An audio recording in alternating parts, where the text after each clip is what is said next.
공해의 환경을 바꿉니다. 소리 먹는 파티션 플랜맥스. 마트에 가도 약국에 가도 웰키스 항상 마스크. 식약처가 국내 제조 웰키스 항상 마스크 웰키스 항상 마스크. 항상 마스크는 웰키스 좋아요. 먼지꺼 황사꺼 꼭꼭 웰키스. 온도와 습도를 항상 항습기 전문 기업. 기가 잡는 역시 기술 하나는 대성이지. 친환경 보일러는 대성의 스마일폰 대신 수혜입니다. 문을 열면 한강과 공원이, 또 다른 문을 열면 쇼핑도 일도 한 번에. 여기가 어디냐고요? 일과 삶이 시너지가 되는 지식문화 복합센터 미사강변 스카이포레스트. 땅에는 없다, 하늘로 가자. 1522-3327 시공사 롯데건설 신동아건설. SUV 시대의 리더 포드 익스플로러가 또 한 번 새로운 역사를 만들어갑니다. Ford Explorer New Generation. 지금 사전 계약을 통해 더 높은 세상을 만나보세요. 자세한 내용은 가까운 포드 전시장에서. Ford. 청계천과 종로의 가치가 대한민국 거장의 작품으로, 진정한 투자 자산으로, 처음부터 끝까지 완벽한 복합문화 도시, 기분 좋은 도시, 기분 좋은 투자. 종로 한라비발디 운종가. 문의 1600-1316. 주식회사 한라. KB 다이렉트 자동차 보험 다양한 특약 할인으로 또 합류 아껴줄게요. 간편한 가입으로 수요금 아껴줄게요. 빠른 보상으로 아껴줄게요. KB 손해보험 다이렉트 가입 시 유의사항을 확인하세요. 네, 기상청 연결해서 오늘의 날씨 알아보겠습니다. 이온부터. 네, 조금씩 추워지겠습니다. 아직은 현재 기온이 어제와 비슷해서 서울이 13.6도인데요. 점차 북서 쪽에서 찬 공기가 내려와서 낮 기온 경상도를 제외하고는 어제보다 3, 4도가량 낮아 서울 18도, 강릉 22도, 전주 20도, 대구 23도, 부산 24도에 머물겠습니다. 바람이 오늘도 약간 불고 있죠. 습한 동풍이 불어서 비도 오늘 오후부터 내일 아침 사이에 강원 영동이 10에서 40, 경상도 계안과 제주도에는 5에서 10mm가량 오는 곳이 있겠습니다. 날씨였습니다. 네, 앞서 뉴스 세계 시간에도 전해드렸는데 약 300m 앞 60km 신호위반 과속 단속 구간입니다. 바이러스가 검출이 됐죠. 그래서 해당 지역을 중심으로 위험 지역을 지정을 했습니다. 이에 따라서 인근 야산 출입하지 않아야 되고요. 농장 단위의 청결 이것도 기해된다고 합니다. 울타리 등 시설 보수 이것도 철저히 기해된다고 농림축산식품부에서 알려왔네요. 참고를 하셔야 되고요. 그 다음에 국민 모두 함께 협조를 좀 해야 될 것 같습니다. 자, 2부 이렇게 마무리하고요. 잠시 후 8시 3부에 돌아오겠습니다. 잠시만요.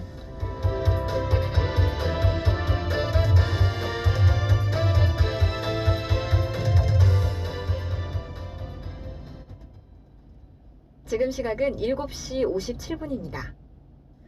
언제나 당신 곁에 I'm Your Energy GS 칼텍스 협찬 57분 교통정보입니다. 일찍부터 많이 밀린 데다가 지금 사고 구간도 있습니다. 먼저 경부고속도로 부산 방향 안성 부근 5차로에 화물차 사고 나서 일대가 밀리고 있고요. 이 전후로는 한남에서 서초, 죽전에서 수원, 동탄 일대 정체입니다. 서울 쪽은 기흥에서 수원, 판교에서 반포까지 밀리고요.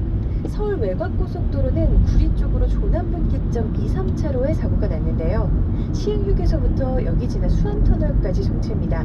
또 계양 송내 일대도 양방향이 밀려 있습니다. 올림픽대로 하남 쪽 행주대교에서 한강대교까지 1시간 걸리는데 이후로 강남권도 다시 밀리고 있고요. 강변북로는 행주대교에서 동작대교까지 정체입니다. 자유로 행주대교까지 많이 밀리고 있습니다. 신재입니다. 언제나 당신 곁에 I'm Your Energy GS 칼텍스 협찬 57분 교통정보였습니다.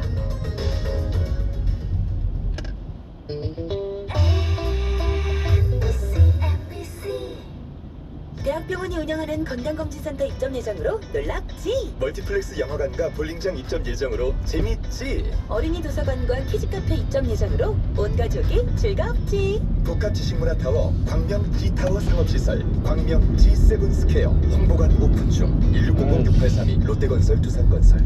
지하철과 도로 신설 추진 중으로 서울은 더 빠르게. 길 건너지 않는 단지 앞 학교 예정으로 교육은 더 가깝게 서울을 단숨에 학교를 품 안에 서울이 더 빨라지는 안심학군 아파트. 검단 신도시 모아미래도 엘리트파크 1644-5445 10월 오픈 예정. 모아종합건설. 뉴욕에서 일하고 뉴욕에서 쇼핑하고 뉴욕에서 영화 보고 뉴욕에서 잠자고. 거기가 뉴욕인가요? 아니요, 동탄이에요. 비즈니스, 쇼핑, 영화관, 기숙사까지 동탄 테크노밸리를 주도할 뉴욕 트렌드 지식산업센터. 뉴욕 실리콘밸리를 동탄이 품다. 실리콘밸리 동탄 0313.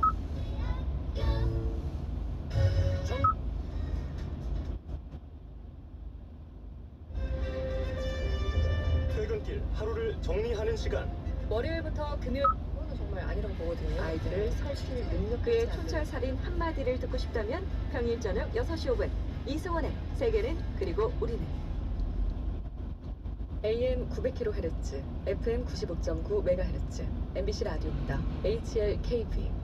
지금은 강인함과 세련됨이 공존하는 SUV를 경험할 시간. 모하비 더 마스터가 8시를 알려드립니다.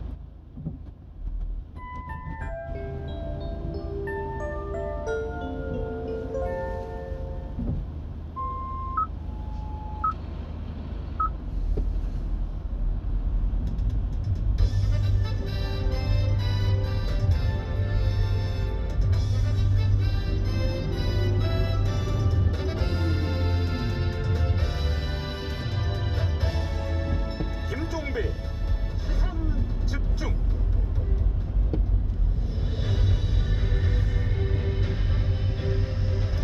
서초동을 노랗게 밝혔던 검찰개혁 촛불 집회가 일단 막혔습니다. 광화문의 집회도 숨고르게 들어갔죠. 자, 이제 공은 여의도로 넘어갔습니다. 광장의 함성은 테이블 위에 논의로 수렴되어야 합니다. 그게 바로 대의입니다. 공통분모는 이미 도출되어 있습니다. 조국 장관을 두고 거친 설전을 벌이면서도 검찰개혁엔 동의한다 이렇게 밝혀온 여야 아니겠습니까? 최소한 입으로는 그랬습니다. 이제 행동으로 보일 때입니다. 이번엔 기필코 검찰개혁 입법 완성해야 합니다. 다시 국회의 시간이 도래했습니다. 이 주연의 시간을 살리지 못하면 국회는 심판의 대상으로 전락하고 말 것입니다. 김종배의 시선이었습니다.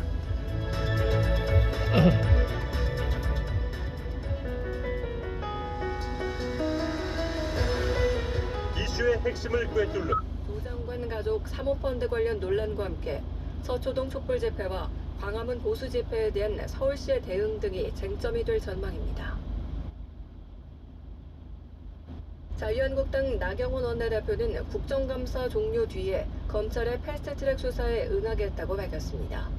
나 원내대표는 국회에서 기자들과 만나 국감기간에는 원내대표로서 총괄해야 하는 부분이 있다면서 이같이 말했습니다.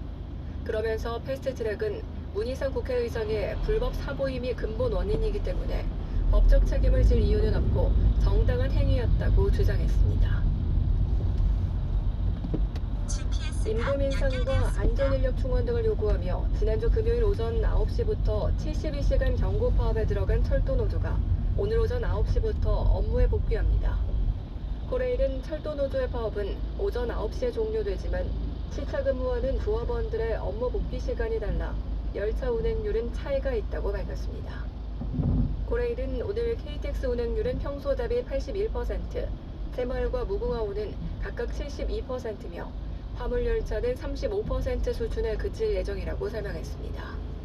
그러나 출퇴근 혼잡을 막기 위해 수도권 광역전철은 평소와 같이 사실상 100% 운행됩니다. 윤석열 검찰총장도 별장 접대를 받았다는 의혹. 8차 사건도 내가 했다. 구류까지 구려가면서 예. 아주 그냥 지금 난리가 난 상태죠. 경찰이건 법원이건 검찰이건.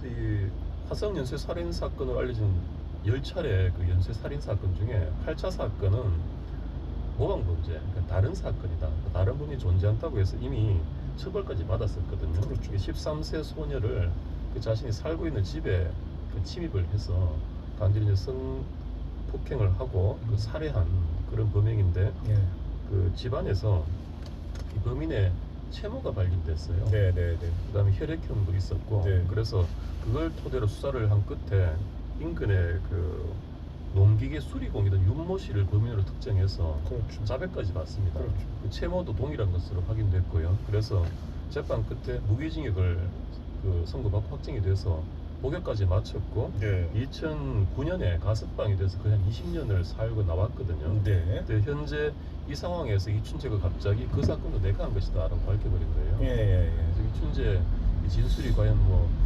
사실일지 여부를 떠나서라도 지금 굉장히 큰 그 의혹을 드리고 있는 현실입니다. 그러니까 뭐 재심 청구한다 이런 이야기까지 진행이 된 상황인데, 예. 자 그럼 여기서부터 한번 이야기를 해보죠. 이춘재 이제 자백으로부터 이제 이게 이제 시작이 되는 것 아니겠습니까? 예.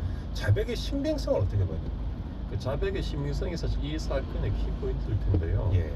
이 사건의 결국 진범이 이춘재냐 아니면 그 윤모 씨가 맞냐 이 문제는 네. 그 대립하는 항목이 이거겠죠. 이제 이 그 윤모 씨의 범인이 맞다는 근거는 현장에서 발견된 채모, 예. 그다음에 혈액형 일치, 예. 그다음에 결정적으로 본인의 자백 예. 아니겠습니까? 예, 예. 이게 반대되는 증거가 예. 이춘재의 진술, 내가 범인이다라는 자백. 주장. 예. 그리고 이 윤모 씨가 알고 봤더니 심한 소아마비였어요. 한쪽 다리를 심하게 저는 분인데, 예. 이 소녀의 집은 담장이 쳐져 있었고, 그 판결문을 읽어보면 그 담을 넘고 들어가서 범행한 것으로 되어 있습니다. 아. 근데 그 과연 이 정도로 심하게 다리를 저는 사람이 담을 넘어 들어갈 수 있느냐라는 의혹이 예. 있는 거거든요. 예. 근데 경찰은 팔힘이 워낙 좋아서 넘고 들어갈 수 있었다라고 하는 것이고요. 아 예. 윤 씨는 당시 현장 검증할 때 담을 넘는 신용만 이렇게 경찰에 도와서 좀 했을 뿐이지 실제로 넘어가지도 않았다 이렇게 주장을 하고 있는 그런 상황입니다. 예. 거기다 자백도 사실 뭐 고문까지 나가면서 강요에 의한 것이다. 이렇게 예. 좀 주장을 하고 있는 거죠. 주장을 하고 있죠. 예. 그래요? 자 그러면 이거를 결국은 재심에 가서 뭔가 가려야 되는 이런 문제가 아닌가라는 생각도 좀 들기는 하는데, 예. 근데 그 지금 채모가 발견이 됐고 방사성 동위원소 검사인가요? 예. 이건 어떻게 봐야 되는 겁니까? 그 채모를 그 당시 이제 DNA 기술이 없으니까 네. 부족하니까 방사선 동위원소 검사를 했는데 채모에서 티타늄이라는 게 발견됐어요. 네. 그래서 이거는 그 동네 인근에 좀 그 중기계 이런 것을 다루는 사람의 어떤 채모다 이렇게 해서 이 당시에 최모 순경이라는 사람이 열정적으로 뛰어다녔어요. 동네 사우나라든지 직원들 기숙사, 탈의실 이런 데를 둘러서 사람들의 채모를 일일이 다 수거를 해가지고 비교를 하면서 뛰어다녔습니다. 그래서 이 윤모 씨를 특정한 거거든요. 현미경으로 보니까 모양, 형태 이런 것들이 완전히 똑같고 방사선 동위 원소 검사 그리고 티타늄 같은 것도 같이 검출됐고 그랬다는 겁니다. 근데 요즘 나오는 언론 보도는 당시에 그 방사선 동위 원소 검사는 그렇게 정밀한 게 아니다, 정확하지 않을 수도 있다 이런 뭐 언론 보도가 어떻게 이제 부정확하겠죠. 그러니까 그 정확도가 DNA처럼 그렇게 확실성을 부여할 수 있는 정도는 아니라고 봅니다. 다만 그 채모에서 티타늄이라는 게 나온다는 것 자체가 좀 특이한 케이스겠죠. 많지 않겠죠.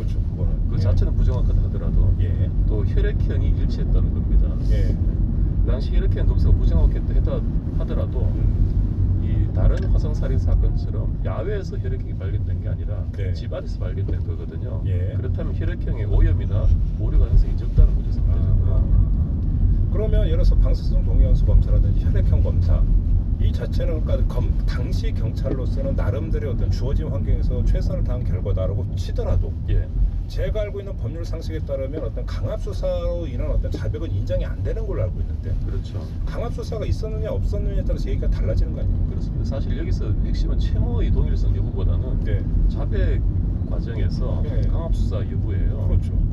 이게 채모가 있었다 하더라도 만약에 이 사람의 자백이 없었다면 만약 그 당시 재판에서도 유죄를 받았을지는 좀 의문이 있어요. 결정적인 걸 그걸 본다. 왜냐하면 손의 몸 바로 안에서 검출된 것이 아니고 바닥에서 나온 거기 때문에 다른 경로로 떨어질 수가 있는 거거든요. 그렇죠. 그래서 지금의 재판 기준으로 봐서는 그 당시에도 자백이 없었다면 유죄로 가기 힘들었을 텐데 자백이 문제란 말이에요. 근데 그 당시에 화성 연쇄살인 수사를 보면 상당히 강압적인 과정이라는 고문 같은 거 심지어 그런 걸 통해서 그 자백이나 진술을 얻어내고 수사를 시도했던 흔적들이 많이 보이거든요. 그래서 혹시 그렇다면 윤모 씨 같은 경우도 그런 케이스가 아닐까라고 사람들이 의견을 보는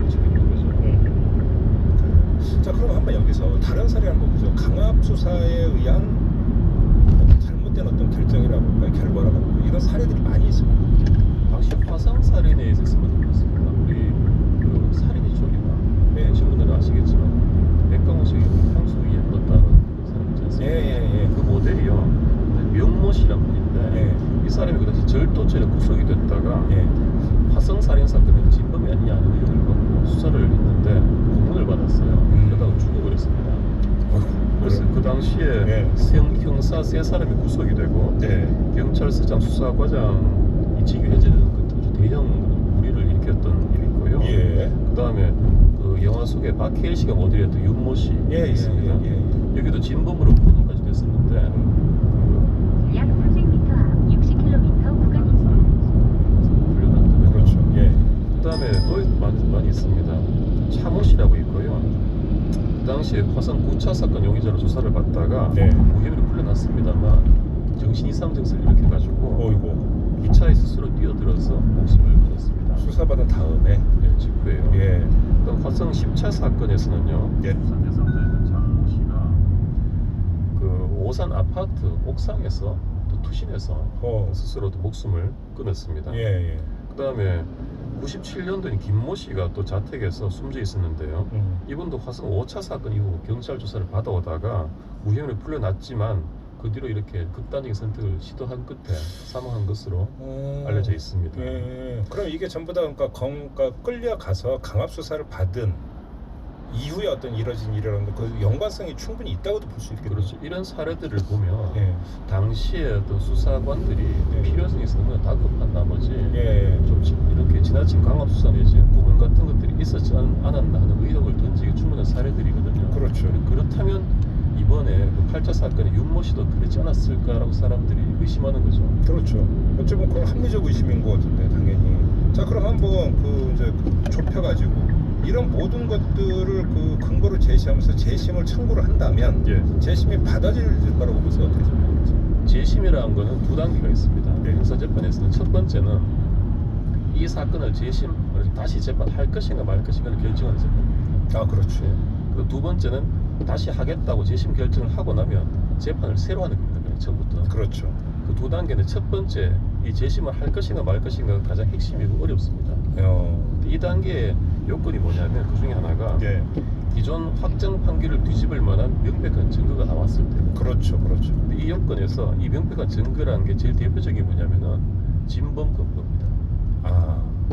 진범 검거까지는 아니지만 여기서 이춘재가 내가 진범이다라고 단언을 하고 나왔죠. 결국은 그러면 이춘재의 진술의 신빙성을 인정하느냐 마느냐 이게 관건이다. 그렇죠. 근데 이 정도 사안이라면 이 재심에서 명백한 증거라든지 이런 부분들은 소명으로 족하다고 되어 있습니다. 그 증명이 아니라 증명이란 건 증거로 확실한 입증이 필요한 것이고요. 소명은 그것을 아래 단계로 그럴 것 같다라는 정도의 생각이 들면 소명이 되는 거거든요. 그렇다면 이제 이춘재 이 진술이 유지가 된다면 이춘재가 상당히 구체적인 진술을 한 것으로 알려져 있어요. 말하자면 범인만이 알 수 있는 그런 디테일들, 방의 크기라든지 또 뭐 대문을 열고 들어갔다라든지 이 학생 신체 특징 같은 것도 말했답니다. 그 진술을 확인해 봐야 되겠지만 이런 정도의 진술이 있다면 재심 개시 결정은 될 수 있을 것으로 봅니다. 그렇게 전망을 하세요? 근데 한번 이렇게 근데 이춘재가 재심을 할지 말지를 판단하기 위한 그 재판에 나가고 만약에 또 진술을 번복한 것들은 어떻게 돼요? 그게 제일 문제예요. 이춘재가 지금은 진술을 하고 있는데 이 재심 결정 과정까지 몇 달이 걸리고요. 1년, 2년이 걸릴 수도 있습니다. 그 다음에 재심 이후에 또 만약에 재심 결정이 돼서 재판을 다시 한다고 해도 그 재판도 1년, 2년이 걸릴 수 있습니다. 그렇죠. 그 사이 이춘재가 혼자 독방이 지내면서 이것저것 생각하다가 또 마음이 변할 수 있는 거거든요. 이 진술이 바뀌어버리면 이건 또 완전히 다른 양상이 됩니다. 힘들어질 수 있습니다. 근데 지금 조금 전에 작가님께서 말씀하신 대로 그러니까 이춘재가 진술하는 것에서 그림도 그리고 그러니까 범인이 아니면 도저히 알 수 없는 어떤 디테일한 어떤 현장 상황까지 전부 다 진술을 했다면 설령 이춘재가 나중에 진술을 번복한다 하더라도 안 받아들일 수도 있는 거 아닌가요? 첫 번째는요. 그 진술에 대해서도 또 뒤집을 수 있습니다. 왜냐하면은 나 그 동네에 사실 이춘재 살던 동네거든요. 아이고. 내가 살던 동네니까 잘 알고 있었고 또 그 당시 신문에서 봐가지고 알고 있었다는 겁니다. 그게 내가 범인이었기 때문에 그렇게 그림까지 그리면서 구체적으로 진술한 게 아니라 나도 그 동네 주민이니까 웬만히 알아듣기 때문에 한 거다. 예. 야, 이러면 이게 그 간단한 문제가 아니네. 그렇죠. 두 번째, 또 이춘재가 재심 이후 재판에서 증인으로 채택이 되거든요. 한다면. 네, 그렇겠죠. 그 증인으로 나와서 예. 그 진술을 다 이런 식으로 번복해버리면 네. 그 전에 했던 종이 진술은 다 무효로 돌아갑니다. 그 순간에. 무효라기보다 거의 의미가 없어집니다. 그래요? 법정에서는 진술이 우선입니다. 그럼 지금 재심을 낙관할 수 없는 거네. 낙관할 수 없습니다. 그리고 실제로 이 사람이 윤모 씨가 진범인지 아닌지도 사실은 실체적 진실도 불명의 상태인 건 맞거든요. 왜냐면 이춘재가 주장을 하고 있지만 반면에 이 채모라든지 혈액형 또 당시에 그 판결문에는 기재 안 되어 있지만 수사한 검사 말로는 이 사람이 이제 그 한쪽 다리가 불편하다 보니까 디딜 때 한쪽을 꾹 눌러지는 그런 습성이 있을 수밖에 없어요. 그렇겠죠. 근데 그 당시 현장의 발자국이 그랬다는 거거든요. 이런저런 증거들이 있기 때문에 예. 지금 이 실체 진실은 사실은 현재 좀 알 수 없다라고 신중하게 보는 것이 맞을까? 예단하기 힘드네요, 이런 거. 예. 다만 이제 재판상의 결론에 대해서 우리가 예측할 수 있을 뿐인 거죠. 아이러니하게도 재심 여부는 이춘재에 달렸다. 좀 단순화한다면. 그렇습니다. 바로 그렇습니다. 참 아이러니한 상황이네요. 이렇게 네. 생각하면. 근데 만약에 하여간 재심까지 가서 이 윤모 씨가 무죄가 만약에 나오면 예. 어떻게 되는 겁니까? 형사부생 이런 문제는 어떻게 되는 거예요? 무죄가 나오면 그동안에 이제 20년간 억울하게 감옥살이를 했던 게 되지 않겠습니까? 그럼 어떻게 보상을 받겠어요? 그 돈으로 보상받는 건데요. 예. 형사보상이라고 해서 최저임금의 1배에서 5배 사이의 금액을 판사가 재량으로 정하게 되어 있습니다. 그래요? 그런데 지금 최저임금이 좀 많이 올라서 예. 그 5배까지 하면 한 30만 2, 3만 원 정도 되거든요. 예. 아마 인정이 된다면 그 정도까지 인정될 겁니다. 아, 그래요. 이게 알겠습니다. 아무튼 그, 예, 말씀해 주세요. 윤모 씨 그 입장도 물론 알고 있지만 그 우리가 속단하기는 어려운 이런 사례도 있습니다. 미국의 로저 콜먼 사건이라고 해서요. 이 사람이 1981년에 처제 성폭행 살해 혐의로 체포돼서 재판을 받았거든요. 이춘재의 범행 가운데 하나는 똑같은 비슷하죠. 예. 근데 이 사람이 사형 선고를 받았어요. 예. 사형 집행이 전까지 나는 억울하다면서 줄기차게 고소했습니다. 예. 그래서 정치인들, 유력인사들 총동원돼서 엄청난 그 탄원서도 예. 내고 그 여론이 크게 일었었거든요. 예. 근데 사형이 결국 집행이 됐어요. 예. 재수사가 안 되고 어허. 집행되고 나서 이 사람 DNA를 추출해서 검사를 새로 해보니까 범인이 맞았습니다. 그러니까 이게 예. 이런 사례도 있기 때문에 예. 우리가 일방적인 주장만을 가지고 판단하는 것은 조금 섣부를 수 있으니까 오늘의 결론은 예단하지 말자. 그렇습니다. 이게 오늘의 결론일 수밖에 없겠네요. 예. 알겠습니다. 자, 말씀 잘 들었습니다. 예, 감사합니다. 네, 도진기 작가와 함께했습니다. 뉴스의 이면, 사실 너머의 진실을 들여다보겠습니다. 믿고 듣는 진품 시사, 김종배의 시선 집중.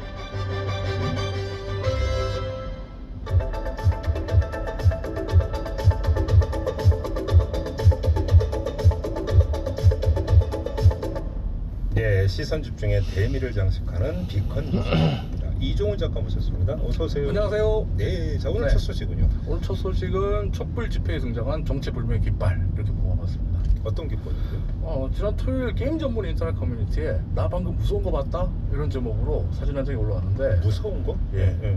지난 토요일 밤 서초동 촛불 집회에 전국 춘전협회, 전국 교우카 총연합회, 사렌디아 공원의 깃발이 펄럭거리는 모습이 담겼어요. 그러면서 이 사진을 보자마자 게임 애니메이션 관련 인터넷 커뮤니티들이 난리가 났습니다. 처음 들어보는 단체죠. 실존하지 않는 단체니까요. 네? 게임 잘 모르시죠? 네, 저는 게임하고 친하지 않아요. 저는 일관되게 게임을 멀리 해왔거든요.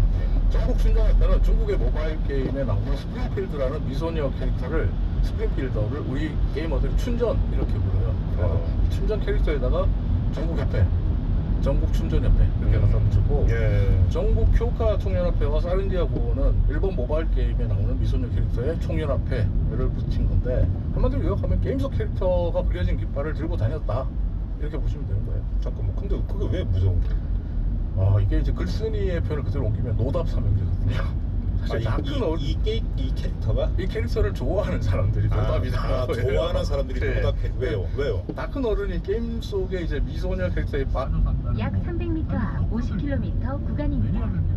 부러워하는 부분이에요. 자기들끼리 인터넷 커뮤니티에서 그냥 꽁냥꽁냥 하고 있는 거거든요. 근데 이걸 깃발로 만들어서 검찰 개혁 촛불 집회에 떡하니 나타나서 흔들고 다니니까. 잠깐만, 지금 그 우리 제작진이 알려는데 지금 그 김종배 시선 유튜브 라이브를 함께 하고 계시는데 유튜브 화면에 바로 지금 그 사진이 지금 나가고 있다고. 아, 예, 저기 네. 보이네. 아, 저 깃발입니까 네, 지금? 네. 예. 미소녀들이 그려져 있죠. 네네네. 그래서 이제 저 사진을 보고 네. 인터넷 커뮤니티에서 어떤 글들이 올라오냐면 부끄럽다. 밖에서는 그러지 말자. 나도 이 깃발 봤는데 고개 숙이고 오른쪽 지나갔다. 뭐 이런 글들이 올라오고 네. 심지어 무섭다는 표현에서 이런 말도 나옵니다. 정말 무서운 게 뭔지 아냐? 저 사람들이야말로 모든 걸 다 걸고 이 집회에 나온 사람들이다. 엄마한테 맞아 죽는다. 부끄러움을 무릅쓰고 네. 거기서 깃발까지 들고 그렇죠. 나왔으니까 저 각오라고 하는 것은 그렇죠. 대단한 각오다. 그렇죠. 사직생의 각오로 나왔다. 사직생을 아무튼 뭐 이런 얘기를 하면서 얘기를 하고 예. 그러다 보니까 이게 이 캐릭터가 이 일베 유저들이나 DC 인사이드의 보수적인 유저도 되게 좋아하는 캐릭터들이에요. 이거는 이념을 초월한 캐릭터군요. 그러다 네. 보니까 네. 이제 일베와 DC에서 내가 좋아하는 캐릭터를 좌파들이 더럽혔다. 저 깃발을 빼앗아올 수 있는 방법이 뭘까? 뭐 이런 경론이 벌어졌고 이게 분명한 건요. 이 사람들은 부끄러워서라도 동원 못해요. 주최 측도 부끄럽고 이 사람들도 부끄럽고. 네. 예. 근데 이 사람들 이런 깃발을 왜 들고 다니냐? 예. 이건 집회를 더 유쾌한 축제로 만들고 야당과 일부 보수 언론들이 말해요. 간지의 데모가 아니라 시민들이 자발적으로 나오는 거다라는 걸 보여주기 위해서. 야, 관제면 나 같은 사람들이 나오겠냐? 그렇죠. 맞다, 이런 반문이다. 관제가 나를 부르겠냐? 그렇죠. 그러니까 예. 이 얘기인데 한 누리꾼이 이런 얘기 하더라고요. 조국 수호 집회와 예. 조국 파면 집회의 가장 큰 차이는 이 깃발의 유무다. 그리고 실제로 이 사람들이 잠정적으로 지금 촛불 집회 중단됐잖아요. 예. 근데 다음 주 토요일에 자기들이 서초동 가서 계속적으로 집회 열겠다고 지금 준비하고 있어요. 그래요? 시민의 힘으로 계속 합니다. 이 깃발 든 사람들이 이 깃발들 이 깃발을 갖고 있는 사람들이 주로 활동하는 게임 커뮤니티에서 이 얘기하거든요. 그래서 이제 지금 인터넷에는 자 이제 민주묘총, 한국묘총, 만두노총, 새우 만두노조만 나오면 된다. 이런 얘기가 나옵니다. 제가 그 학교 다닐 때 갤럽이라고 하는 게 처음 나왔는데도 저는 눈길도 주지 않고 일관되게 게임을 벌렸던 사람 입장에서 아무튼 처음 본 게 사실 제가 이거 안다는 것도 좀 부끄러워요. 빨리 다음으로 넘어가. 네. 두 번째 뉴스는 외로운 벤투 먹어봤습니다. 벤투 축구 감독이죠. 네. 벤투 감독이 이끈 우리 축구 대표팀 내일 오후 5시 30분부터 평양 김일성 경기장에서 월드컵 아시아 지역 2차 예선 경기 치를 예정인데. 그렇죠. 지금 선수들 평양 갔어요. 네. 55명의 선수단이 가 있는데 응원단 취재기자 단 한 명도 못 갔습니다. 네. 그러니까 첫 충전을 북한이 안 내줬기 때문에. 약 1km 앞 80km 구간입니다. 아직까지는 협상 중이에요. 지금 중개 에이전트가 평양에서 머물면서 오늘 오후까지 협상을 계속 해보겠다고 해요. 그러니까 오늘 오후에 타결만 되면 사실 중개차가 들어가는 건 어렵지 않아요. 평양이기 때문에 가깝잖아요. 육로로 가도 되기 때문에 들어갈 수 있는데 문제는 지금까지 북한이 월드컵 지역 예선 경기를 생중계로 내보낸 적이 단 한 번도 없어요. 아, 그래요? 네. 지난 스리랑카전 같은 경우에 자신들이 2대0으로 승리했는데도 불구하고 스리랑카는 정말 최약체인데도 불구하고 하루 뒤에 녹화 중이었죠. 그러니까 북한이 지금과 같은 태도를 고수하면 어렵다 이렇게 말되고 한 가지 실력 같은 희망이 이게 이제 중개 에이전트 측에서 나오는 얘기인데 북한이 중개권료를 18억 원을 달라고 했대요. 우리 정부 18억 원. 엄청난 돈이에요. 이게 2차 예선 중개권료 이 정도까지 가면 그건 엄청나거든요. 이 엄청난 돈을 주면 할 가능성도 있다라고 한다고 얘기를 하네요. 아니 이 정도 그냥 피프가 나서야 되는 거 아니에요? 피프가 나서고 싶어도 나설 수 없죠. 왜요? 월드컵 최종 예선이라는 게 1, 2차 지역에서는 개최국이 중개권을 가지거든요. 그러니까 최종 예선은 아시아 축구연맹 AFC가 가지고 월드컵 본선은 피파가 중개권을 가지는데 1, 2차 지역에서는 개최국이 중개권을 갖기 때문에 북한이 사실 마음대로 할 수 있어요. TV 중계에 관한 모든 권한이 북한에게 있는데 북한이 지금 그 북한 축구협회가 입국 허가 문제는 축구협회가 결정할 게 아니라 정부가 결정할 거다 이렇게 얘기를 하기 때문에 우리로서는 어쩔 수가 없다 이렇게 보겠습니다. 북한이 엿장수네요. 그러니까 한마디로 그렇죠. 보면. 그러다 보니까 지금 인터넷에서는 지금 이런 북한과 올림픽 공동 개최하는 게 말 되냐? 이런 이야기부터 해서 축구를 통해 경색된 남북관계의 민낯을 보는 것 같다 이런 얘기까지 나오고 있습니다. 알겠습니다. 근데 유튜브로 박로방 게임TV님 갤럽을 하니 진행자분 나이를 알겠네요라고 보내주셨는데 말 실수했네. 알겠습니다. 자 이렇게 마무리하겠습니다. 네 감사합니다. 이종훈 작가였습니다. Jeep Black Fridays. 블랙 프라이데이도 지프답게 압도적 혜택으로 찾아갑니다. 오직 10월 한 달간 최대 20% 1350만 원 할인. 지프를 가진 절호의 기회. 지금 지프 전 시장으로 문의하세요. Black Fridays Jeep. 어깨 허리 아프지마를 영어로 말하면 손목 무릎 그만 아플래를 영어로 관절통 근육통 멈춰를 영어로 붙이면 스탑 통증 차 살 때 어디까지 골라봤어? K5, 스포티지, 소렌토 셋 중 하나를 초이스하면 보증 기간과 거리를 내 맘대로 초이스. 1년 후 신차 바꿀 땐 중고차 가격 보장에 최대 200만 원 취등록세까지 지원받는 초이스. 시원한 점 기아 밸류업 초이스를 만나보세요. 자세한 내용은 홈페이지 참조. 메인은 여기다. 동탄호수공원 바로 앞 상권의 중심. 메인은 하나다. 풍부한 배우 수요와 색다른 컨텐츠. 메인은 우리다. 체험형 패밀리 엔터테인먼트몰의 같이. 동탄 호수공원을 대표할 상업시설 라크모. 10월 오픈 예정 1599-9969. 제일건설 서영건설 플러스. 오늘의 인문학 끝판왕은 닦으면서 치료하는 이클린 닥스입니다. 약이니까 약국에서 만나실 수 있습니다. 하루 두 번 인문병 치료 이클린 닥스. 잠시 라디오 볼륨을 높여보세요. 2020 G4 렉스턴 출시 기념 풍성한 혜택을 알려드려요. 차량구동 시스템 무상 장착에 5년 10만 킬로미터 보증 연장. 거기다 노후경유차 교체 시 90만 원 지원까지. 이 많은 혜택으로 행복의 볼륨을 높이세요. 지원한 날 쌍용자동차 전시장에서. 독감 백신은 다 다르다. 다 다릅니다. 다르니까 선택이 중요하죠. 미국 FDA 승인, 독일 생산, 국내 판매 1위. 플루아릭스 테트라. 온 가족의 독감 백신 플루아릭스 테트라로 가족의 건강을 지키세요. 가까운 병원에서 만날 수 있습니다. 2019 1분기 아이큐비아 국내 사과 독감 백신 판매량 1위 GSK 플루아릭스 테트라. 홍보는 나의 동반자 로스비 나왔어. 영원한 사업 파트 강남 자체 넉넉한 적재. 내 생애 최고의 왕자. 약 1km 앞 80km 구간입니다. 이게 약 200년 만에 이 왕이 살아있는 생전 즉위식을 한 거죠. 그렇죠. 그래서 일본에서는 아주 새로운 세대들에 대한 메시지이기도 하고 또 일왕 제도가 아주 현대화된 모던틱한 방식으로 변화된 것도 있죠.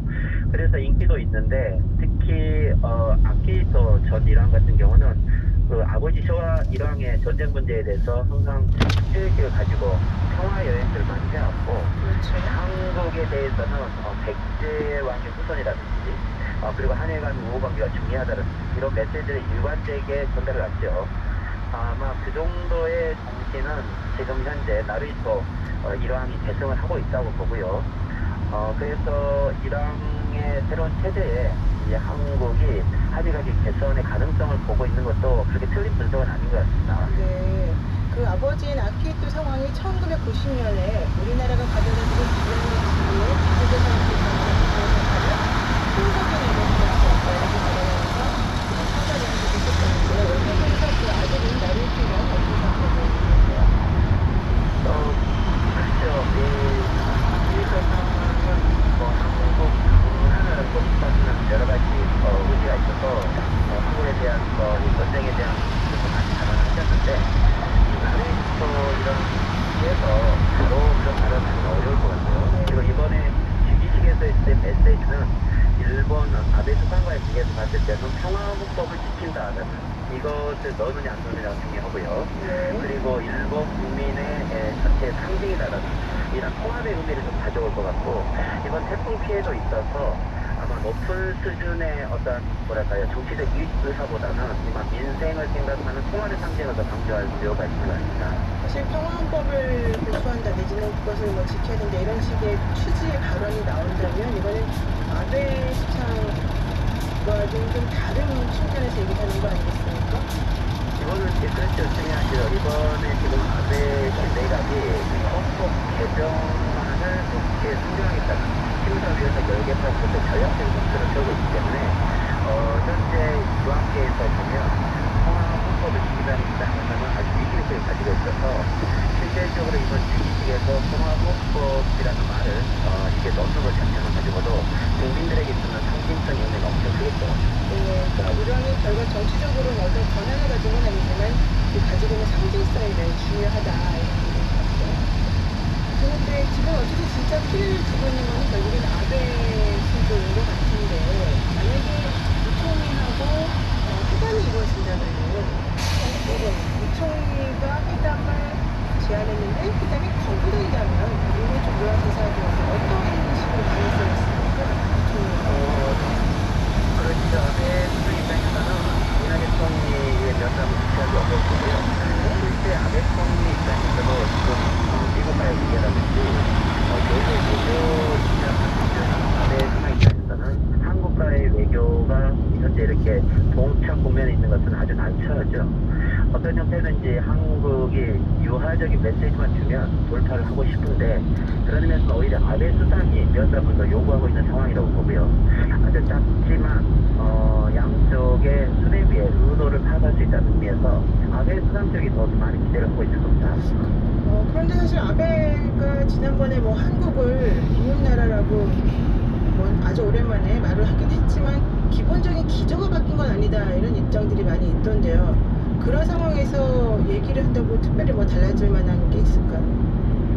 그렇죠. 일단 아베 수상 입장은 강제징용 재판에 대해서 1965년 국제법을 준수해라라고 하는 근거가 없는 국제법이긴 하지만 여하튼 입장은 변화가 없어요.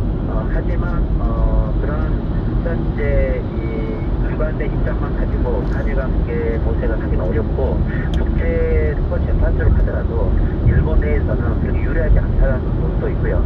또 일본 내에서도 현재 아베 수상의 한국 정책에 대한 비판의 여론들이 많이 확대되고 있는 상황이어서 지금처럼 일본의 아베 수상의 일관된 혐한 정책만 가지고서는 한일 정책에 대한 개선의 어떤 여지가 없기 때문에 어떤 형태로든지 한국 측에게 조금만 양보를 받으면 개선을 해야 된다는 그런 절박함은 솔직히 있는 게 사실이죠.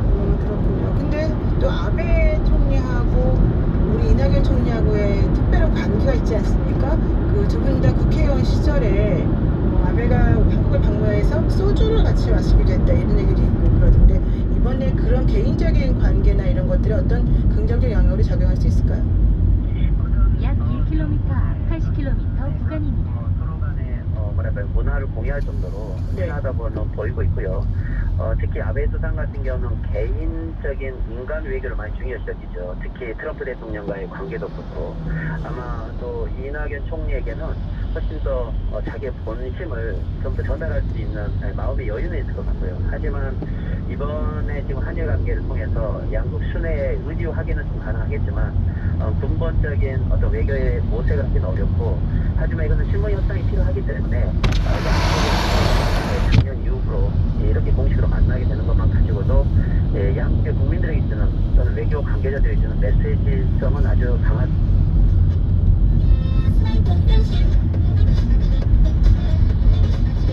친환경 보일러는 대성의 스마일폰 변신 가스를 잡고 환경 잡고 가스를 잡고 환경 잡고 두 마리 토끼 다 잡는 역시 기술 하나는 대성이지. 친환경 보일러는 대성의 스마일폰 변신.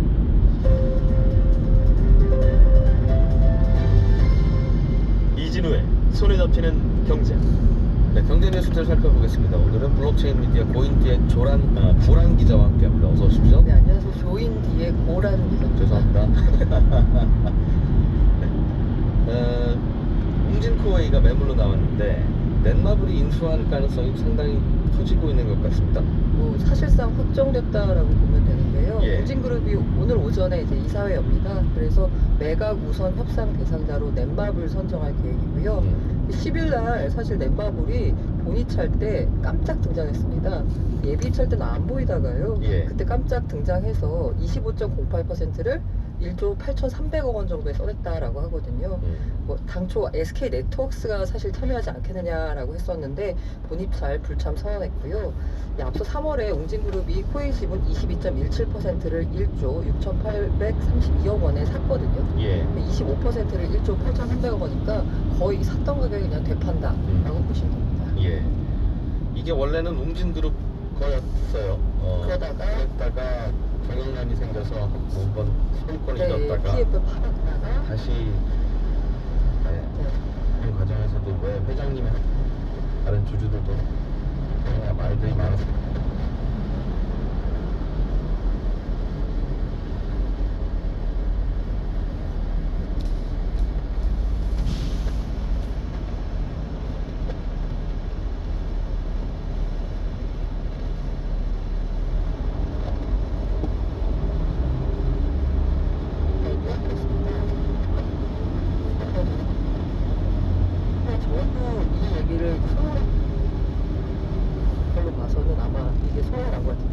써냈다고 해요, 넥슨이. 네. 이 정도로 이제 돈이 많다는 거고요. 그렇기 때문에 이미 넥슨 인수 준비하면서 넷마블은 이제 돈을 이제 준비를 해놨었고, 그렇기 때문에 1조 8천억 정도면 충분히 뭐 감당 가능하지 않겠느냐라는 건데요. 2017년에 넷마블이 사상 최대 실적 올렸는데 그때 영업이익만 5천억 원이에요. 돈이 있으면 뭘 살 수 있는 건 저번 주 시장 연구에서 허용된 일이긴 한데, 사실은 그동안의 M&A는 기존 사업과 뭔가 시너지가 있거나 다른 사람이 하면 못해도 내가 하면 이건 잘할 수 있어. 왜냐면 이건 내가 수요를 갖고 있거나 혹은 뭐 공급 라인을 갖고 있거나 하는 뭔가 합쳤을 때 시너지가 있다는 논리가 적용되는 경우가 많았는데, 게임에서 렌털 회사는 특별하게 뭔가 겹치는 부분이 많지 않은 것 같아서. 그렇죠. 사실 창업주인 방준혁 이사회 의장이 뭔가 큰 그림을 그리는 것 같은데, 일단은 그 처음에 이제 넥슨을 인수한다라고 했을 때는 아까 제가 2017년에 사상 최대 실적 올렸다고 했잖아요. 근데 그 다음부터는 꺾였어요. 그래서 지난해 영업이익 보니까 한 2,400억 정도거든요. 그러니까 미래 산업에 대해서 이제 고민이 많을 텐데, 그래서 넥슨을 인수해서 압도적인 1등이 되겠다라는 전략을 세웠는데 결국 인수는 불발이 됐고요. 그럼 그 다음으로는 다른 신성장 동력을 찾아야 되는데, 넥슨에 그 돌입할 때 왜 도대체 렌털 회사를 하려고 하느냐라고 했더니, 구독경제 1위 기업인 웅진코의 인수를 통해서 구독경제 모델을 확장하겠다라고 했습니다. 구독경제는 들어보셨죠? 매달 이용료 내고 쓰는 거잖아요. 쉽게 말하면 렌탈 서비스에 조금 약간 그 4차 산업 경쟁이라고 하거든요. 그렇게 이해할 수 있을 텐데요. 넷플릭스가 대표적인 구독경제가 됐고요. 이게 최근에 뭐 새로 뜨는 기업들이 하니까 뭔가 새로운 것 같지만, 예전에 우리가 다 하던 겁니다. 신문 배달, 우유 배달하는 게 그게 구독경제죠. 근데 요새 조금 나간 개념이 뭐 생리대 구독, 마이셔츠 구독, 뭐 이런 것까지 이제 다 나오고 있는데요. 그래서 국내에서는 이 구독경제가 이제 바라기인 만큼 웅진코웨이를 거점으로 이제 시장을 선정한다라는 게 넷마블 계획인데요. 웅진코웨이가 렌탈 계정만 국내외 합쳐서 한 700만 개 정도 됩니다. 압도적인 1등이고요. 이게 이제 넷마블의 청사진이 뭐냐면 구독경제 기반의 스마트홈 서비스를 하겠다는 건데요. 이게 왜 그 가전제품 하나가 있으면 그걸 중심으로 해가지고 모든 그 가전 그 집 안에 있는 모든 장치가 연결하는 거잖아요. 그거를 바로 그 웅진 코웨이가 갖고 있는 그 렌탈, 각종 렌탈 장비가 집에 들어갈 거 아니에요. 그걸 중심으로 해가지고 뭔가 IT 서비스를 해보겠다라는 계획이라고 합니다.